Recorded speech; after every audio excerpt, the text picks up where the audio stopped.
Good evening, everyone. Welcome to this regularly scheduled meeting of the Perry Township Board of Supervisors. I should announce that 3 of our board members are joining us via Zoom this evening. At this time, I'd like to ask you to rise and press your flag.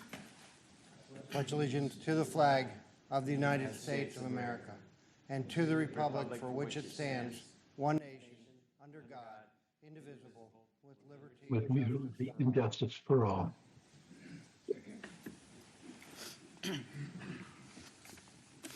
Okay, after announced, we have no executive sessions. With that, we'll move to communication. George, are you talking? Yeah, we can't hear you, George.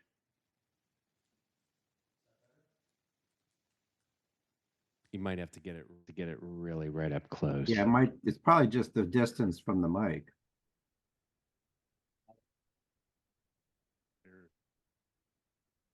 It's on. Try Mark's.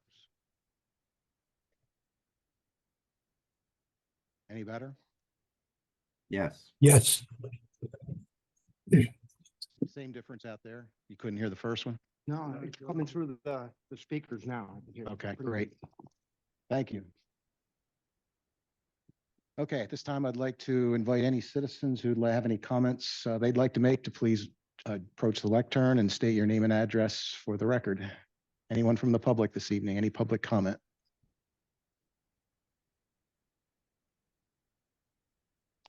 Hearing none, we'll move on to the engineering reports. First up, Buchard Horn. Good evening.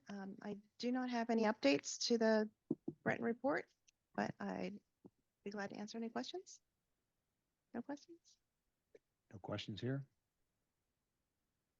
Anyone? No. Thank you. Thank you. Mr. Mr. Luciano. Chairman, probably the best audio is this speaker here.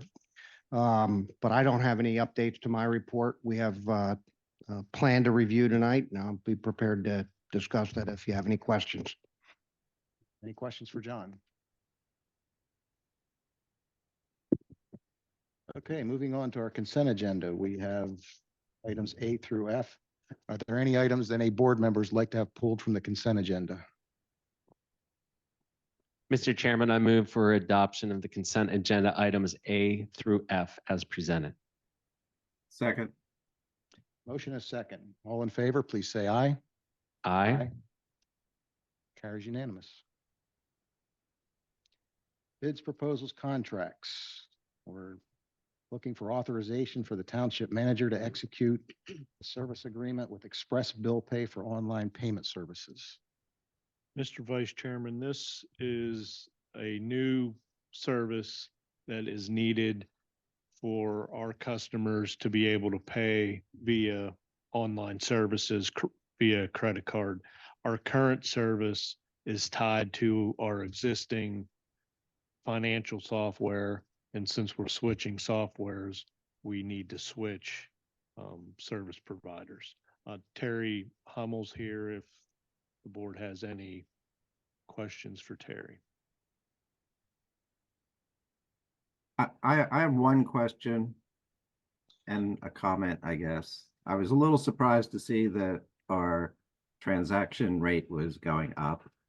At least in my experience, credit card fees are going down. But I understand that government's different, so I'll let that one go. I did get a little confused about, in one of the documents, it seemed to be saying that we charged a fee for people paying not with a credit card, but with a check from their bank or something like that, an EFT. I'd never come across that before. I just want to, I guess, understand what our residents are going to see there in addition to credit cards. We have two payment options online. The first one, of course, is a credit card payment. The other is an electronic check. There are different fees for each transaction. So the e-check is $1.50 on a regular e-check transaction. Doesn't matter what the amount is. The credit card is based on a percentage of the amount of the transaction plus a small fee. Okay, and then if somebody can still mail a check in. That's correct. They can still use the payment options of mailing a check. They can bring a check in either to our reception desk or still pay at the wastewater treatment plant. And we have the lockbox that's available 24/7. And they can also just have the ACH debit, correct? That from is their correct. account? Yes. And there's no fees with That is that. correct. That's staying the We same. have yes, that's another payment option through their bank. Great, thank you. Any other questions? Since you're there, Terry, just what's the percentage or how many people usually use credit card and how many will this affect with the higher fees? I attached a spreadsheet onto the memo that was sent, and you can see that there's a large difference on the amount of people using credit card transactions today. We've had a kind of a low percentage that was used in 2021, and then a huge increase 2022, 2023. And we really have seen a difference since the ordinance change with water shut off and the collection process. So a lot of people are paying by credit card. Yeah, I mean, if I remember that spreadsheet, it's going up to like $500,000 worth of Correct. payments coming that way. Does that sound about right? Yes, for credit cards, yes. Yeah.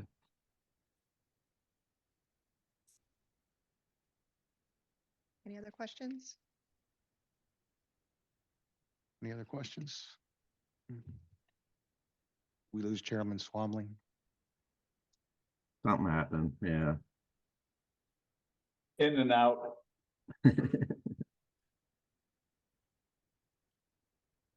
Hotel Wi-Fi isn't the greatest. We hear you, we just don't see you at all. There's no block. I took my video off because I had an unstable connection. Gotcha. All right. I still see his pretty picture. There it is. Okay, well, now we see it. Okay, anyone care to make a motion? Mr. Chairman, I move to authorize the township manager to engage in, let's see, where is it? Execute the gateway and administrative service agreement with Express Bill Pay for online payment services. Second. Sorry, Don. We have a motion and a second. Any further discussion? All in favor, please say aye. Aye. Aye. Any opposed? Carries unanimous. Subdivisions and land development. We have land development plan 2021-0004. Good evening to the Board of Supervisors and gentlemen that are online as well. This is a project that's been going on for quite some time here in the township. This is 3750 East Market Street, the old FinCor site. The developer is looking to bring that building down and construct a new 287,000 square feet manufacturing facility. We do have representation here tonight from Site Design Concepts. Mr. Tom Englerth is here to speak to the project. One thing I wanted to bring to your attention before there's any action taken by the board, I have listed a waiver request of section 281-12.A, which is out of our stormwater management ordinance. And then I also have it listed as a comment as well, or a condition. And in reality, it probably shouldn't be both places, even though it speaks to the waivers being asked for. I generally try not to confuse the two waivers distinct from the conditions of approval potentially. So I just wanted to make you aware that it's listed twice. If you end up taking an action in favor of that particular waiver request, number 6 would no longer apply. However, if you do not, then it still would. But just wanted to make the supervisors aware that there's a little bit of duplication there, unfortunately. And one other minor thing that I want to bring to your attention in regard to the the guarantee, I did not indicate about a developer's agreement being required with this particular project. We've got some other agreements that are things that we need to work with PennDOT for this project with, and wanted to make you aware that because the engineer's report the engineer's letter speaks to a developer's agreement, and I would like to have that included within the context of the financial guarantee.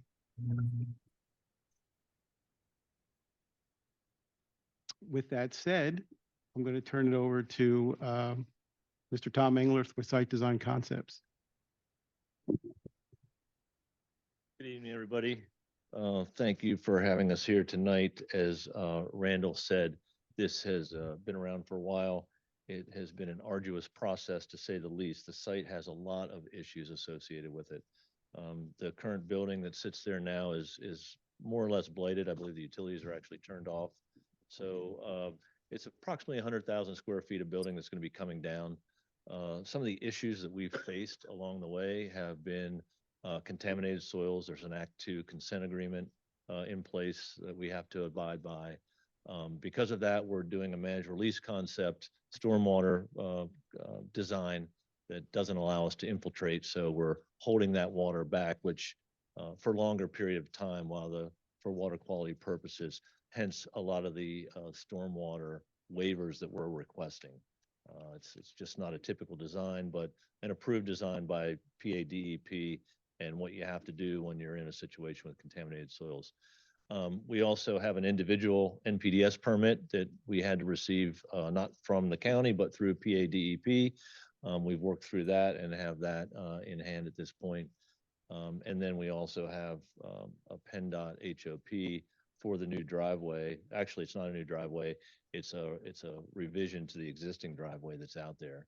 Now, we do not have that permit at this time. However, we have addressed all their issues.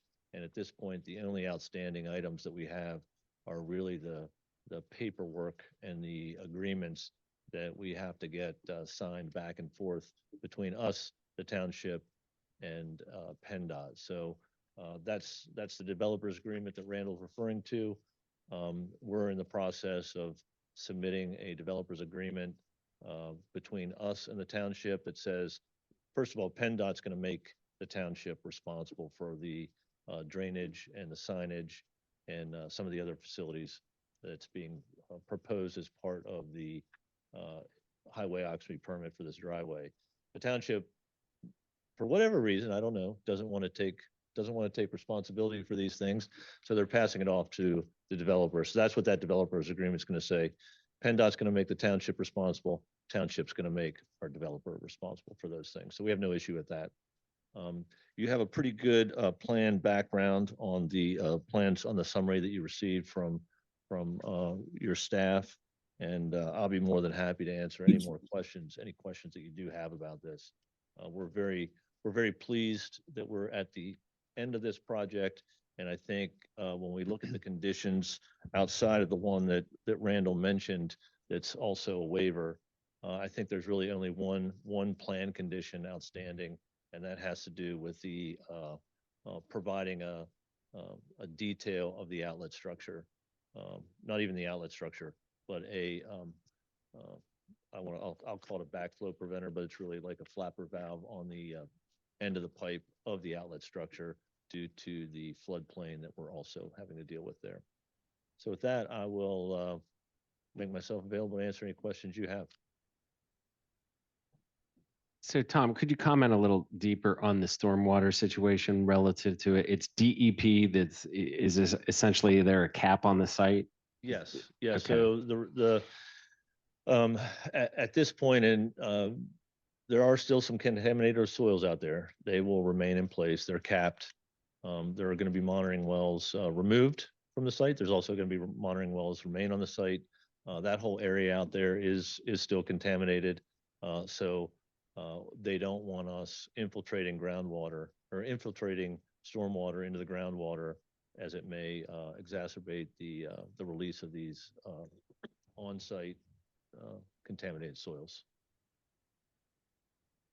So then, and maybe this is a question for John or Randall. So walk me through I guess it's the waiver here with regard to stormwater. I think you've said the waiver is number 6.2, I think. Is that correct?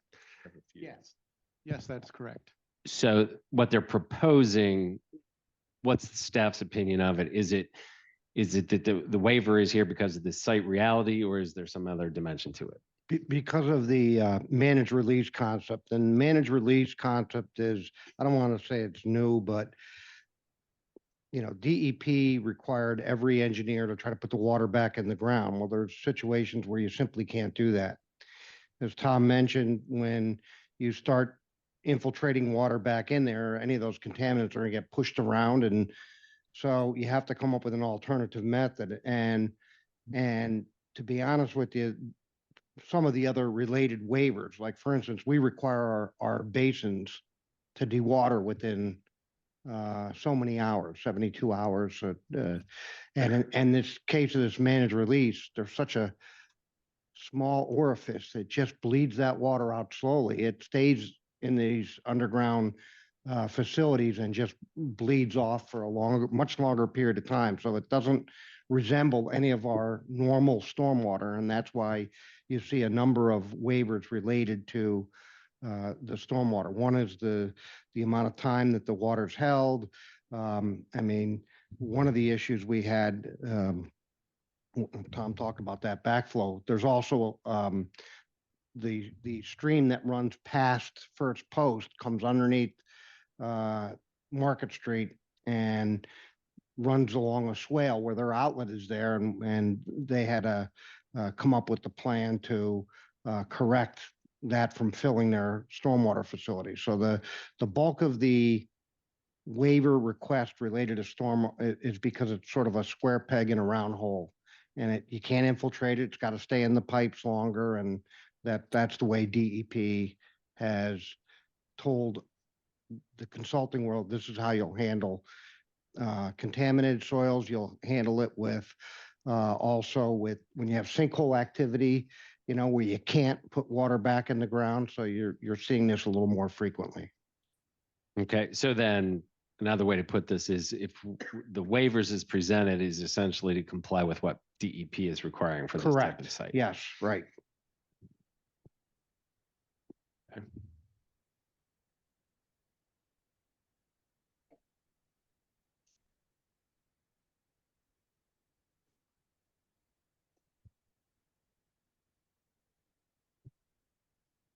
And Randall, walk me through again, if you would, the matter with regard to the guarantee and the developers agreement. You wanted to tie the two together. So does that mean that this condition 3 needs some augmentation? I'm going to say the answer to that is yes, or we simply could say as part of the improvement guarantee, and we've done this in the past with other projects. Sometimes we just ask for the improvement guarantees. Other times we do have developers agreements accompanying the guarantee.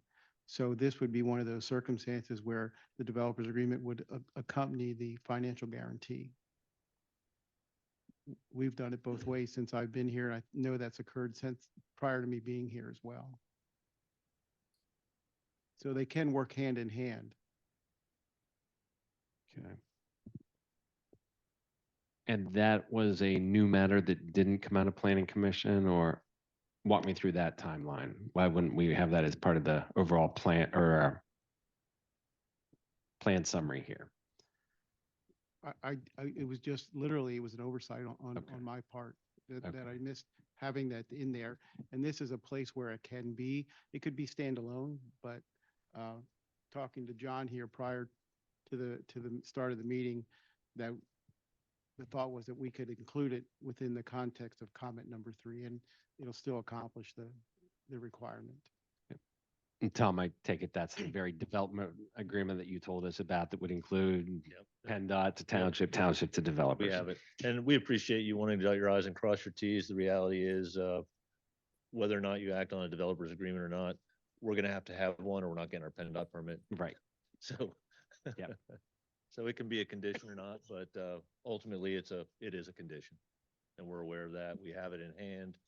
We received it from attorney from Charlie Roush. It's just a matter of going through and it's a form. Gotcha. Got to get it submitted.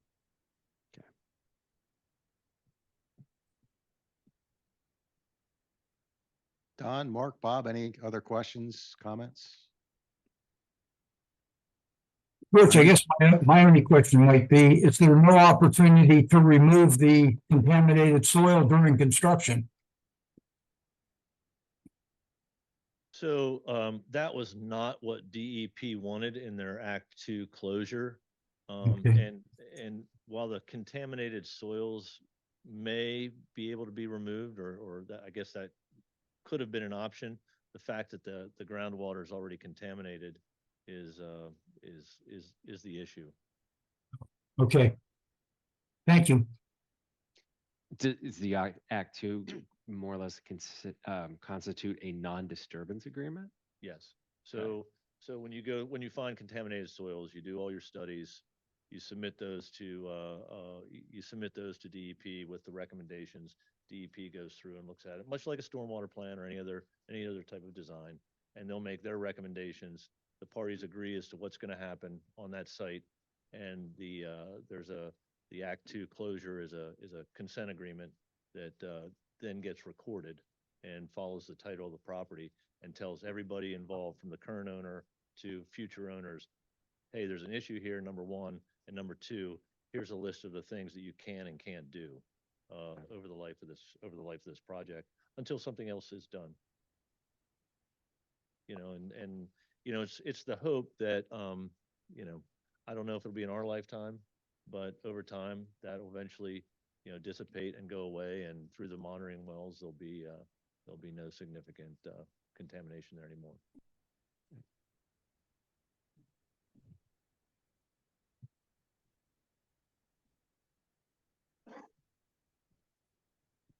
Shot. Mr. Vice Chairman, with reference to Land Development Plan LD 2021-0004, preliminary final land development plan for industrial facility at 3750 East Market Street, I move to recommend the approval of the 8 requested modification and waivers as listed above. I can go through those.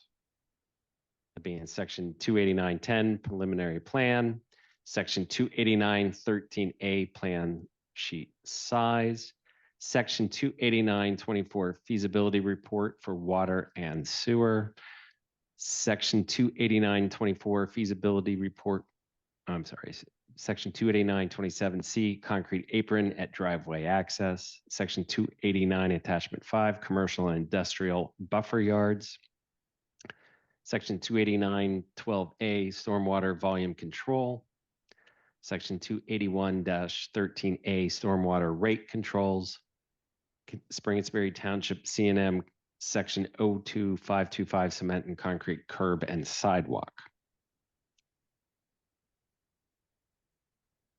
Second. Motion and a second. Any further discussion? All in favor, please say aye. Aye. Any opposed? That passes unanimous. Thank you very much. We very much appreciate that motion. That was just. You want to do the conditions? Yeah. Mark just texted me that he had to drop. He kept losing connection, so he's not online anymore. Okay. Okay. Mr. Vice Chairman, with reference to Land Development Plan LD 2021-0004 preliminary final land development plan for industrial facility East Market Street, I move to recommend approval subject to the following conditions.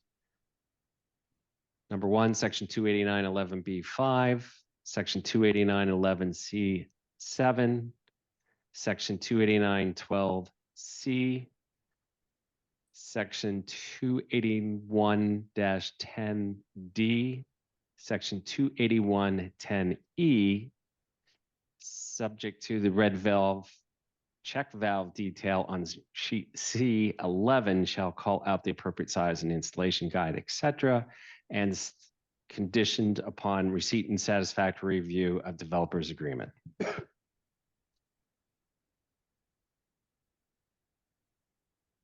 Second. Motion and a second. Any further comment? All in favor, please say aye. Aye. Opposed? Carries unanimous. Thank you. Thank you for that one as well. Thank you, Mark. Just a quick comment that one time we had 3 active land development plans on the same site, a different developer, this developer, and Amazon. Okay. Yeah, so we were holding 3 different escrow accounts simultaneously on the same piece of property. That happened before I was even here, at least for two out of the 3.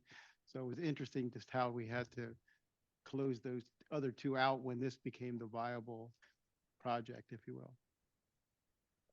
Interesting. Okay, communication from supervisors. Anybody have anything this evening? Not for me, George. Nothing tonight. No, Robert, you lit up. Do you have a comment? Nope, nothing tonight, George. Okay.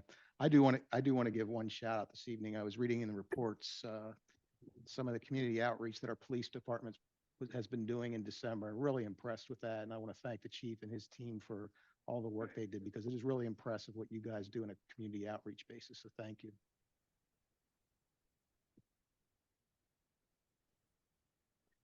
Okay, solicitors report. James. I have nothing to add to my report unless you have questions on some of my follow-on comments. I take it we're trying to schedule a hearing sometime. So we are trying to schedule a hearing on the 8th. This is for the Mount Zion. Mount Commons. Zion, Mount Zion Commons project. I did talk to Attorney McNeil. She is suggesting that her presentation will take about an hour and a half. And obviously we have an hour scheduled for the hearing. So a decision will need to be made on what to do with that incremental half hour or plus time, depending upon who amongst the community shows up and how much public comment goes on. And then if there is any opposition withstanding that appears at that meeting or at that hearing, that could extend the time frame for the hearing. So the options I set forth to you guys include recessing the hearing and continuing it after the meeting, or setting up a separate follow-on time prior to the hearing so that you would have adequate time to handle that, or recessing the hearing in total and setting aside a longer period of time and doing it as more of a special meeting type of event. Was there much public comment at the planning commission presentation? There were 5 or 6, 7 people that commented. The room wasn't as full as I thought it was going to be. I would say there were 15 to 20 people here that I think that's why they were here, but not all of them spoke. Okay. If you'll remember that evening, the snow was starting, and the weather was getting worse. So I don't know whether that had an impact on who was there or not, but definitely could have been. there was a whole lot more discussion online than there were actual people there. So I think you might be right that a lot of people didn't show up that might have thought about it. Yeah, I'm kind of uncomfortable from a public relations standpoint with the idea of doing this and recessing it. Because I know there are some people that are very interested in this, and yeah, that's the public already doesn't really understand at all what we're doing. And to have half of the meeting and then recess it and have the other half, the same day or a different day, I think it's going to be very, very confusing to people. Yeah, I agree with you, Don. That's a good point. We don't have any kind of deadline on this like we would with the land development on the conditional use, do we? You do typically have a deadline, but because Attorney McNeil and her client are willing to move the date, Yeah. we're receiving continuations to it. I did talk with her. She is going to send over availabilities. If Okay. the will of the board is to set aside a longer time frame to do the hearing. I mean, Yeah. she actually is the one that requested more time than the hour allotted in the original email. So I don't, we're not in any issue. We're not going to have any issue with missing a deadline on it. Yeah, well, we do need to be very careful about that. I would concur. Yep. If I may, just for a quick moment to the board, the public notice in the newspaper has occurred for the first time. It will be also be going in the newspaper next week as well. So that has gone out, indicating that the public meeting is scheduled for February 8th.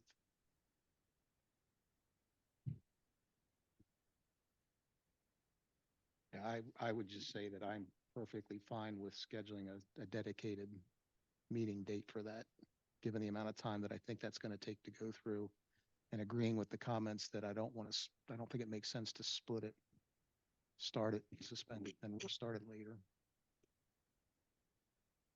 However, we've already advertised for that slot, haven't we? Well, But Would You, do you have advertised, but you can unadvertised. unadvertise it essentially. The But second, then- the second advertisement, couldn't we just Absolutely. post the advertisement that the meeting has been postponed or rescheduled to X date? Yes.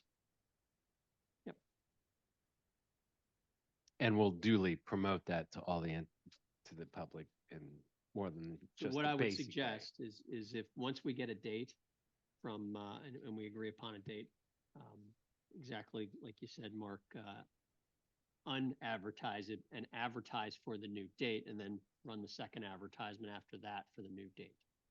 So I will coordinate with Attorney McNeil and get some dates from her and her client, and then we can finalize that. Okay, sounds good. And then when you send the dates, just send them, include the board in that email, please. Absolutely. Okay. Sound good, Don, Bob, Mark? Yeah, Fine, absolutely. Okay, sounds like a good plan. Thank you. I have one question for Attorney Sanders. I just want to clarify your memo on the 6-month note Yes. options, which all sound well. So my understanding of, so the three that you listed were civil case, a lien, and fines. So just so that I'm thinking about this right, a civil case is extremely time consuming and expensive and not nice. Yeah, the not nice part is the legal, or I guess, correct. Okay, and then a lien basically is a pretty powerful tool, but we don't get paid until the property is sold, Correct. essentially, in Yes. almost all situations. And I did not understand at all what fines you were talking about. Well, they're in violation of their land development plan, which is in violation of the saldo. So you have the opportunity, if you're in violation of your ordinances, to fine for that. And those fines are defined in our I ordinances? have to go back and look at the specific ordinance, but I think it's up to, is it $500? I'm not sure. We have Yeah. so many different prices. Yeah. I'll circle back with you. I guess I'm just wondering if that is a viable and valuable tool. Yeah, and it may be, way more I just have no idea. I mean, it is I'll confirm the dollar amount for you. Yes. Yeah. And is that one of those, it's a dollar amount and then it continues until the situation's remedied and all that sort of thing? Usually have a daily violation amount. Right. Yeah. So typically you get the first Okay. first fine execute it. And then, obviously, prosecute that with the magistrate. And then once that's pushed through, you continue to fine for each daily, violation of it. But in that situation, we wouldn't necessarily be remedying the situation. It's not like the lien where we would do the work and then get paid for the work later on. The fines would be something where basically, what the situation, we don't do anything. We don't expend any money other than the legal part of it. Of the three, that's probably the one I would least recommend. It would be the first two. If you're to that point where you're not having a productive conversation with whomever the developer Yeah. is. But again, it's a situation by situation basis. Right. Yeah. Yeah. Because you just never know who it is. Okay, great. Thank you very much. Yep.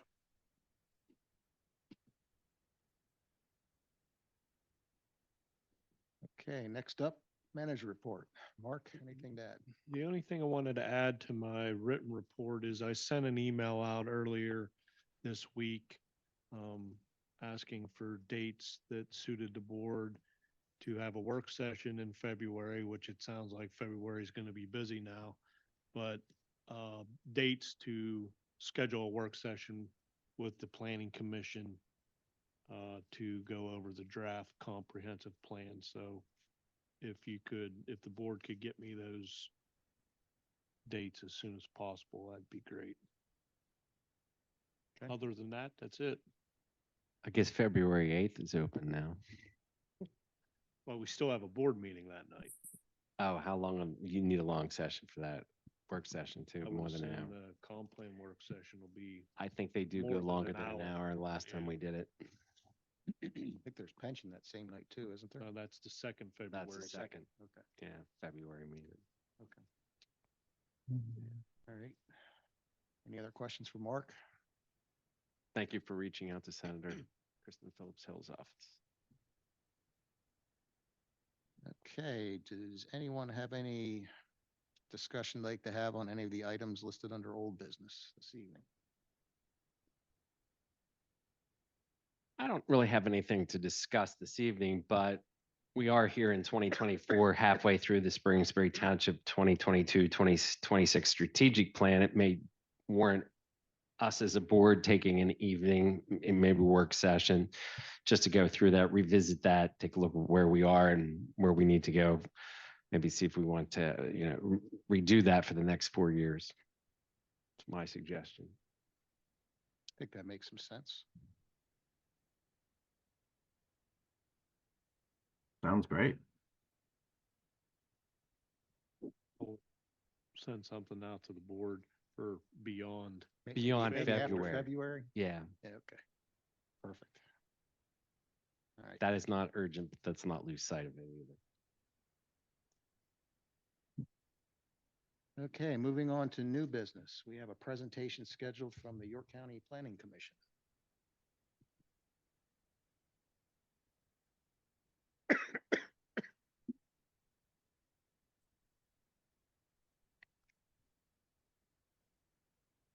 Evening, everyone. Thank you.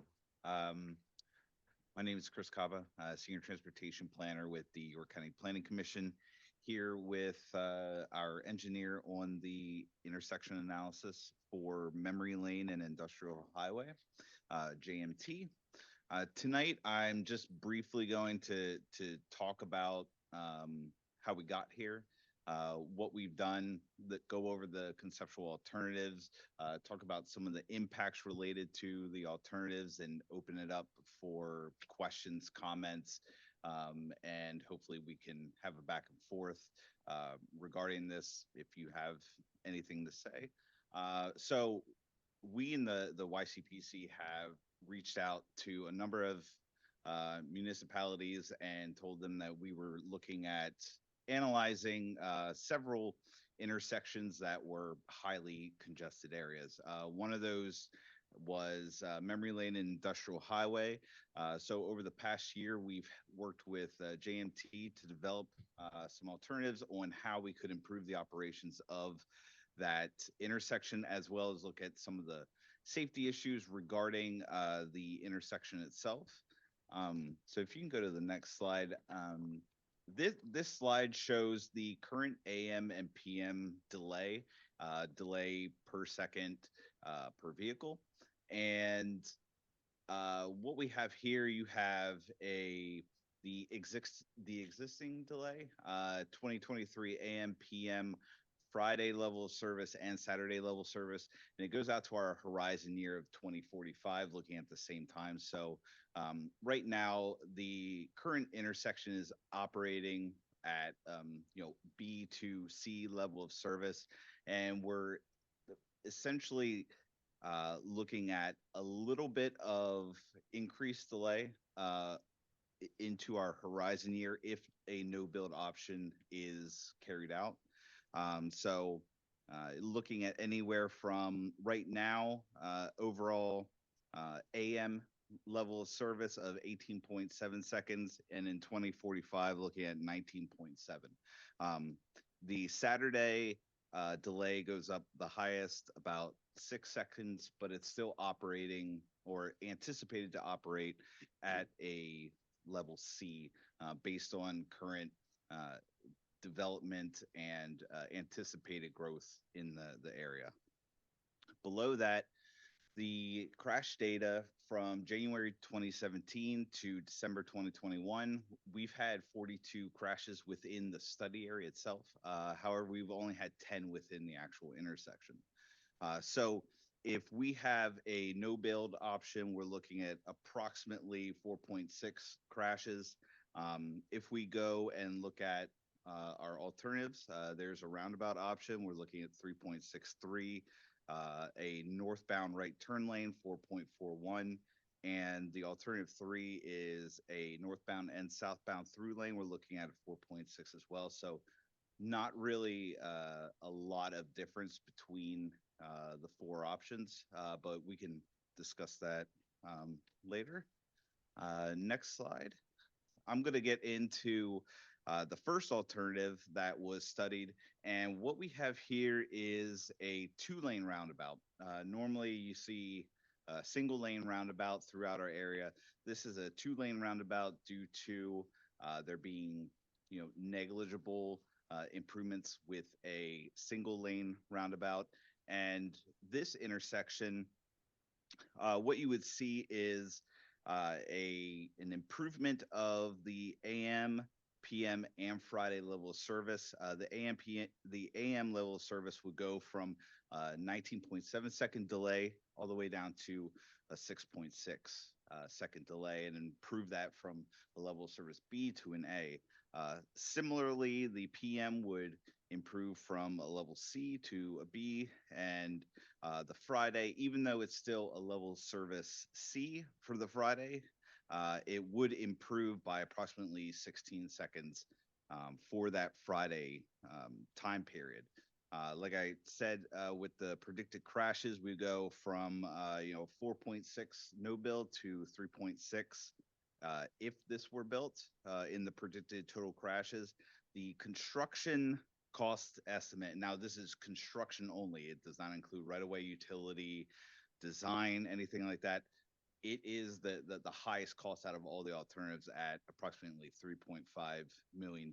So, the pros on this type of project, increased safety, the lowest delay during peak and off-peak hours, and major northbound queue length reduction.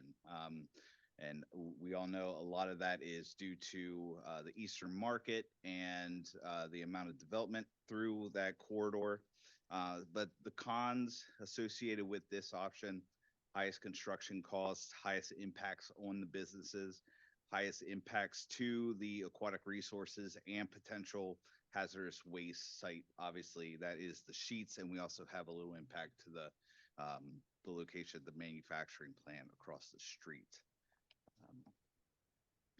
Alternative 2 is the simplest out of all the alternatives, looking at a northbound right turn lane to go east on Industrial Highway. This has negligible effects on the level of service.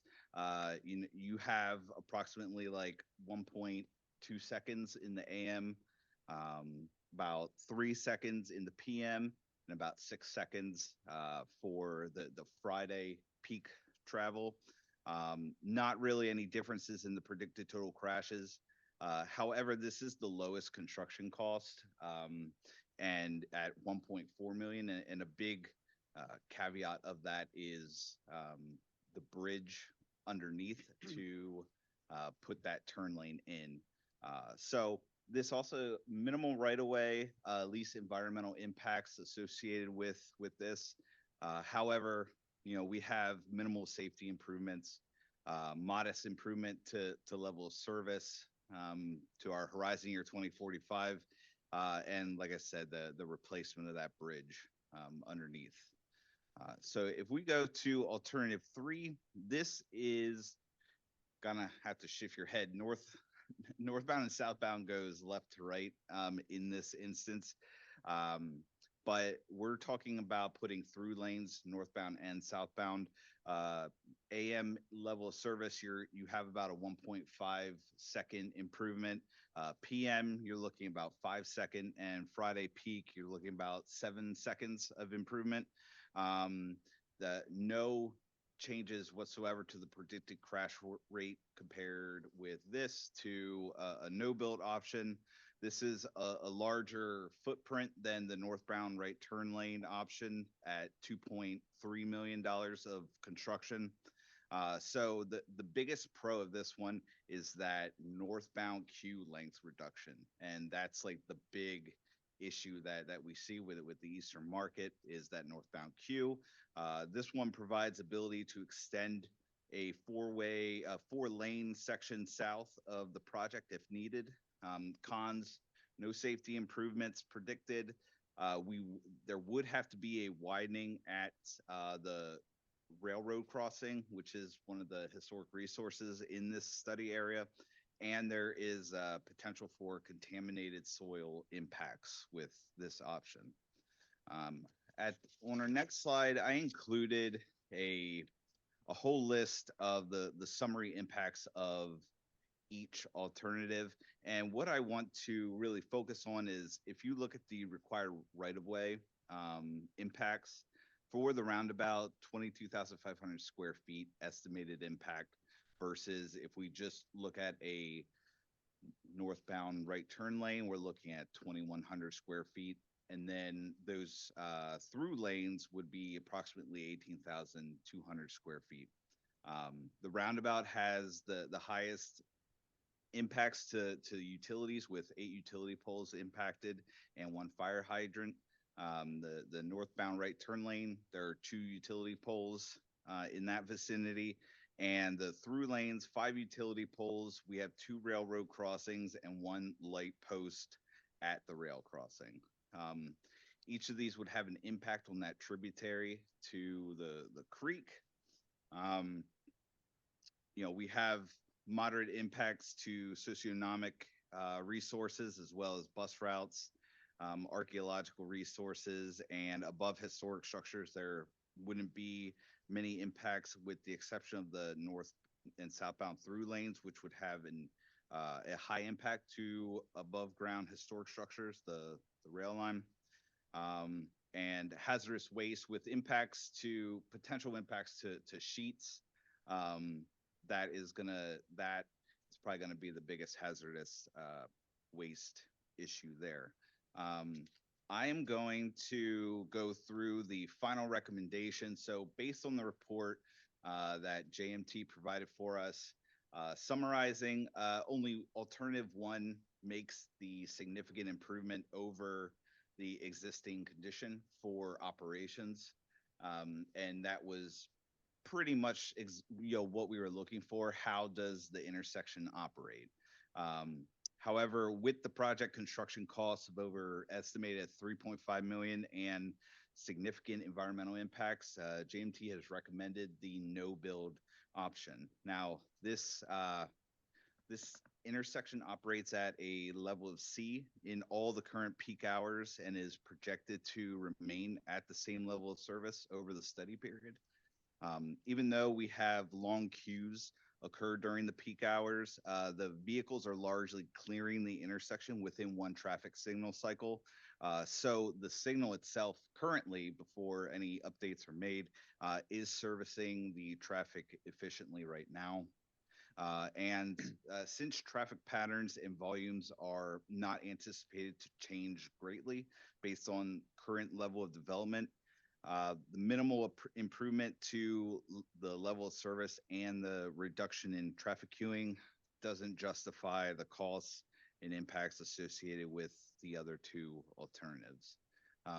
We did meet with Mark and John Luciani at the end of November to discuss these options, but I want to open it up to anyone. If you have questions, comments, any engineering questions that JMT could answer, by all means. That's the end of my presentation for this evening.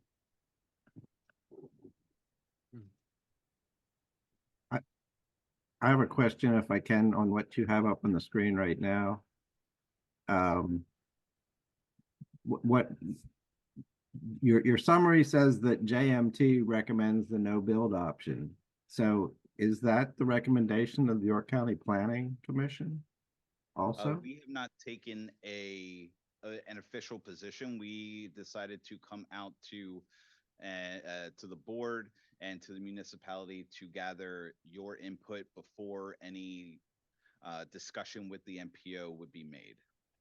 So we just wanted to get anyone's feedback on their ideas about the intersection or what you've seen here, or any other options that you might have, and move forward in presenting those discussion points to the MPO to then make some sort of decision on what to do and how to program for this intersection. But we do take JMT's recommendation highly, since they, did the alternative analysis for each for this intersection. Chris, if I may, when we met more than once on this, and I brought this scenario up both times, and I know what I'm about to say goes beyond this intersection. I'm looking at the whole corridor, and I know you only studied this particular intersection, but I feel from this intersection south through Market Street, through Eastern Boulevard and beyond is congested, which your study wouldn't show because you weren't studying all that. But I think this may be an important piece of correcting some of those other issues southbound if we create or fix this to give us, because just north of this, we have 2 lanes in both directions. So that's, and I said but that's only my input. Yeah, I at the YCPC, our transportation division, Mike Pritchard, our Chief of Transportation Planning, is here. We had discussed this, and that is something that I think would be valuable in terms of looking at a long-term approach. We are currently going through and updating our metropolitan transportation plan right now, and looking at the entire county and locations that could be updated. We're also updating our congestion management process as well as our report on congestion. So I feel that we would be comfortable going to the MPO board and saying, hey, we need to look at more than just this intersection in order to determine the best possible outcome of, in 20 years, 30 years. So it's definitely on the table to discuss with the MPO. Did you have? No, I guess not. Fair. Anything else? I have a question as well, if I can. This is Bob Cox. the $3.5 million price for the roundabout is based on it being a double-laned roundabout. Is there any way that it could be efficient and be a single-lane roundabout? And would that significantly reduce the impact on the other properties on the corner? And also a significant reduction in the price of it? A single lane roundabout definitely would, but I'm gonna have JMT answer that question for you guys. By all means. Yeah, so when we originally did our analysis, we ran a single lane roundabout first, and the performance was actually worse as far as level of service and delay than the existing condition. So that kind of rolled out the single lane roundabout for further consideration. So. Okay, thank you. Can I ask another question on that same topic? So in the presentation, one of the cons of the roundabout idea is listed as highest impacts to businesses. Can we quantify any of that? I mean, I know I saw a square footage, but number, but is that like square footage that is really important to the business, or Yeah, it I would doesn't look to say- me like it would put anybody out of business or anything. No, I think when we're saying impact, we were basically accounting for the square footage, and that's what we were summarizing it by saying that it will impact the Sheets property and the other industrial property in the other corner there. So. But the industrial property, I mean, I don't know, is there anything that would be impacted there that other than a front yard and maybe their entranceway that would be a big impact from their point of view? No, I mean, Drew, correct me if I'm wrong, but when we were analyzing it and stating that, we were just stating because of the square footage. I don't think we were saying anything beyond that. Okay, and Sheets looks pretty much the same. I mean, maybe they would lose their air pump or something like that out there. I don't know that I know the answer to that. You want to check? I mean, we didn't do a survey of this property.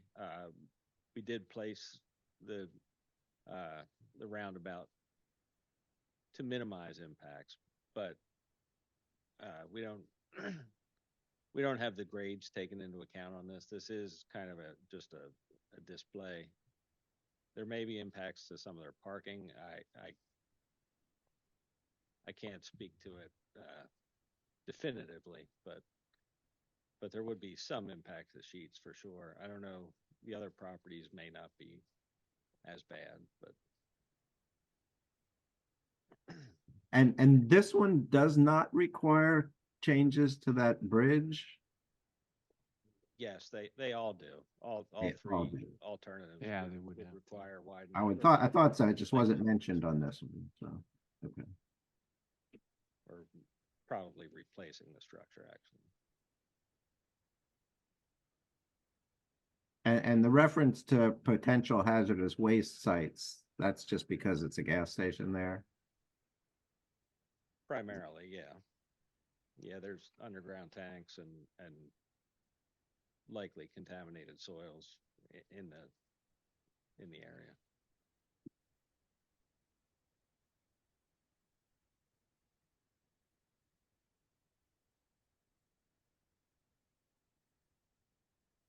I have two questions. First, I'm going to put our township manager on the spot here.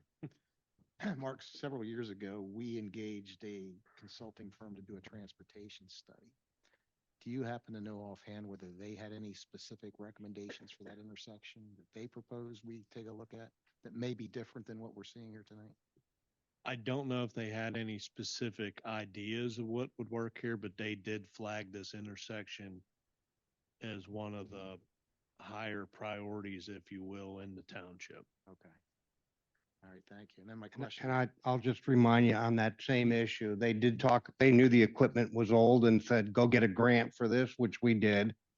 And one of the things that work has started, we did get a grant and we were gonna hold up as this study by the county had started, we were gonna hold up and in our internal discussions, we said, by the time they get done studying it, funding it and implementing it, it'll be 10 years. And we said, we're just gonna keep going with our Arley money. And I think that turned out to be a pretty good decision because here we are and it doesn't appear like there's gonna be something done in the next decade. Right, okay. And my second question for the planning commission, can you just, for me, put in context the 3.5 million, what's your budget that you work with? I know you have project all throughout the county you're looking at. I'm just trying to understand the context of 3.5 million, how that fits in. Yeah, so right now we're currently finalizing our 2025 draft transportation improvement program, and I can definitively say that most of the money is already obligated towards other projects. So you have fiscal year 2025 to 2028, pretty much, you're not going to see any real new projects be added to that unless it's really small or changes to federal or state legislation, we get more money. However, we would have to look out into those second 4 years to really start prioritizing operations. And since we're updating our congestion management process and our report on congestion, we should have a kind of a more efficient way of looking at operations and trying to find other strategies and grant opportunities that we can go after. But if we're just looking state and federal allocations, right now we're pretty much at our very limit of adding new projects for the next 4 years. Thank you. One thing of that, if I can, why I think what I said earlier is important, that south of here is the problem, is to look beyond the traffic, is what the traffic's doing in the congestion. Those two neighborhoods south of Eastern Boulevard is where we get a lot of complaints from through cut through traffic, people getting around the congestion. They're buzzing down through all the neighborhood streets. So that's kind of where my mindset's coming from as far as correcting the congestion on Haynes. Absolutely, and I completely agree. And we're working with PennDOT and regional MPOs to have a database for all of our information that we would use to get a congestion output of how things are, the reliability and peak delay and things like that. So I'm fully expecting us to have some additional information regarding the whole corridor, maybe by the end of the year or next year. Just have to see how everything works out. But we did talk to PennDOT regarding the bridge structure briefly. That is something that they are open to look at.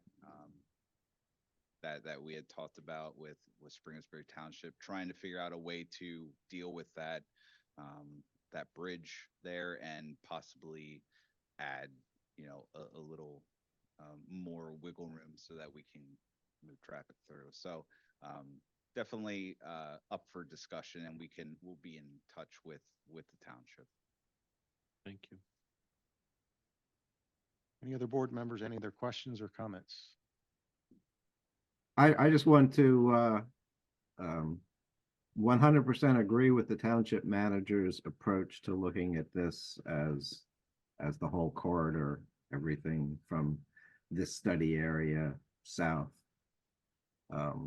to Prospect Road or whatever. It's been an issue for a long time, and as George said, we did a study some time ago of this and spent our own money on doing a study and then couldn't really implement it for whatever reason. But I think that it's real important that we look at that whole thing, that whole area.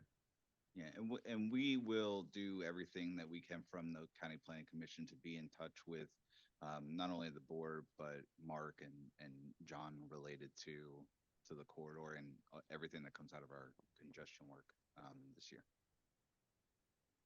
Great, thank you. Thank you so much for your time. Yeah, thanks for Mhm. taking Thank the you, time Chris. coming out this evening. Really appreciate it. Appreciate the update.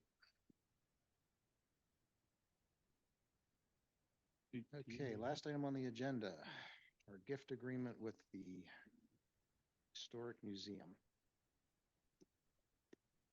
We tabled this to get a better understanding of what agreement we were signing. You want to give an update, James? I can.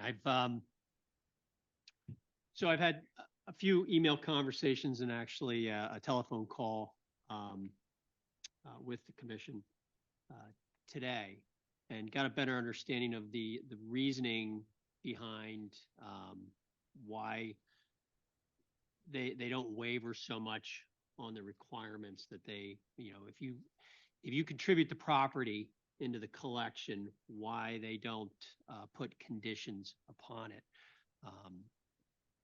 Couple of things to consider. In giving the property over to the Museum Commission, they will hold that in perpetuity.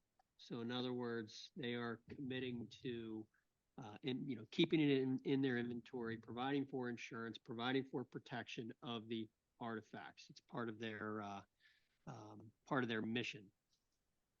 The second thing to consider is, and he sent, I literally just got it 2 hours before the meeting, their policies and procedures. Part of their mission is also to ensure that the artifacts are loaned out to public agencies and or organizations that would display them per their policies, so that the public can in fact see the artifacts over time. And then, obviously the third area that we talked about was, I mentioned a concept of having a right of first refusal, for lack of a better term, on these artifacts, so that, if the township did want to request certain items, that they would have the ability to bring them into the township facility or wherever else they're deeming it. He wasn't as open to that concept, but what he did say was that he would write a letter in support of allowing for the borrowing of these artifacts when you would like to have them here at any point in time. I think if you're looking at this agreement, I'm not as concerned about the ownership of them. I'm also not as concerned that you wouldn't have access to them at the point in time that you would want them. What I am more concerned about is meeting what their policies are. So that's making sure that where you're storing them or displaying them meets the standards of the museum commission. Making sure you have insurance in place, making sure that the proper light is in place. Those are the items that I would have more of a concern about. But he did share with me what their loan documentation is and what the requirements are there. So I can forward that to the supervisors for review. I wanted to just take a look at it before I went through with it. But I don't have as strong a reservation from a legal perspective with what they're asking for here. I have a better understanding of it. So I can answer any questions as it relates to that.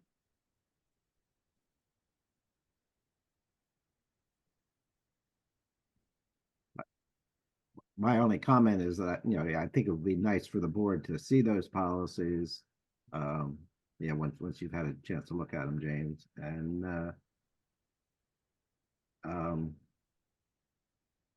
I think we were aware of the requirements for when they were loaned out.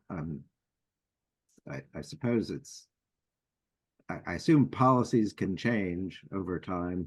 I would at least want to attempt to see if we could get their policies incorporated into the agreement from a legal standpoint. It seemed that would be a little safer for us. It's probably not a huge issue. I assume there's no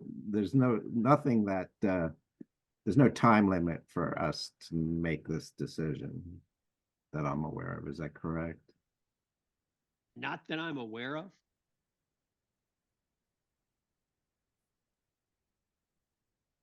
As long as we don't lose everything before we give it to them. Well, again, you do submit it to them for review, and then upon their review, they decide what is, Yeah. what fits within their requirements and what doesn't comes back to you because you're Right. the rightful owner of it originally. So. Mrs. Tanzila, did you, Chairman? Sorry? Carol, Right now, the artifacts that were collected last year during excavations are sitting in Jonathan Stayer's closet, waiting to go to the State Museum. So I don't know which you consider is more secure or not, but my feeling is we have done this continually whenever we have asked to have these artifacts on display in the township. It's basically been lighting and secure and locks on cabinets. So, I don't see the issue. Of course, you are the final say because you are the attorney reading the legal documents. But there has never been a problem in the past. And right now, the artifacts that we do have are sitting in a closet. So they'd be safer in Harrisburg. Thank you. So Mark, when we receive things back from Harrisburg, I'm assuming we've done that already on loan. Do we have the insurance in place and do we have the security and safeguards in place that meet the requirements of that agreement, or do we just take it back and? I can't answer about the insurance because I wasn't in this seat when we had them on display the last time. Right. But we had them in display on the locked display cabinets prior, and the current display cabinets do lock and have lighting.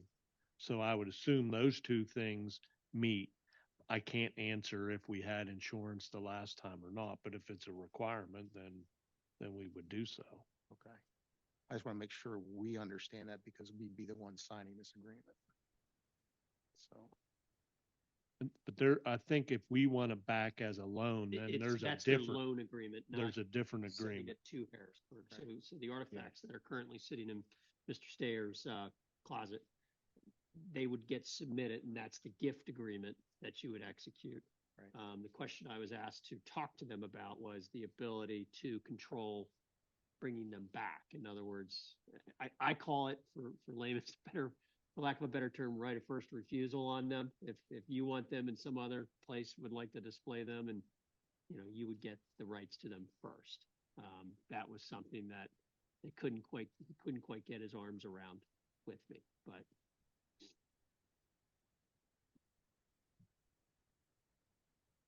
Any other thoughts, comments? one alternative is that we could just redisplay what we've got here, never sending them up. We then have 100% control, but then to Carol's point, we're out of a closet and on public display here in a locked cabinet, but we may not have the insurance. We could get the insurance.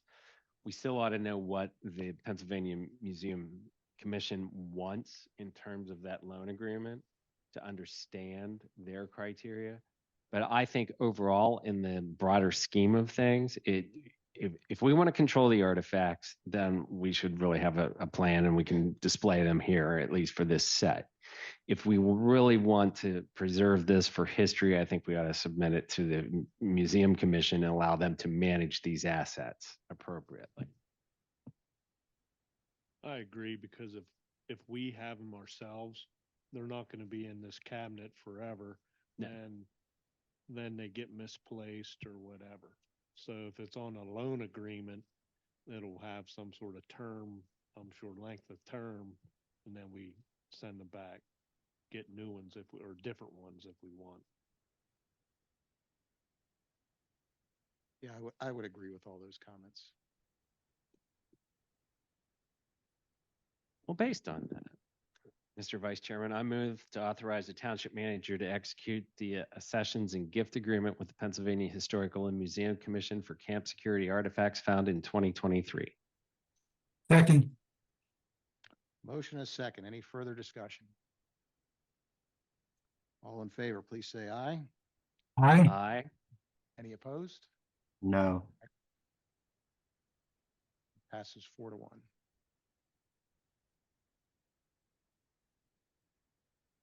Anyone have anything else for the good of the order this evening? Just to follow up, Mr. Bishop, I did find the code reference for the fines and it is, if you go to the E code, it's, section 325-189 enforcement penalty and remedy. And it's up to a $500. I was trying to remember from memory and I couldn't remember the code provision, but it's $500 maximum penalty, and it can be per day for violation of your zoning chapter. So within that is the requirements of a land development plan. Okay, great. Thank you. Yep. Just wanted to make the board members aware that are here this evening. I do have a plan to be signed. It's over in 107. So if you two gentlemen would be so gracious to sign the plan tonight, I'd appreciate it. The manager is going to get the other signatures for me at a later date. Thank you. Happy to do that. It's the Eastern Boulevard one that's been sitting, vacillating for quite some time. That's where putting the extra stores, if you will, or retail outlets there at that property. Okay. Meeting adjourned. Thank you.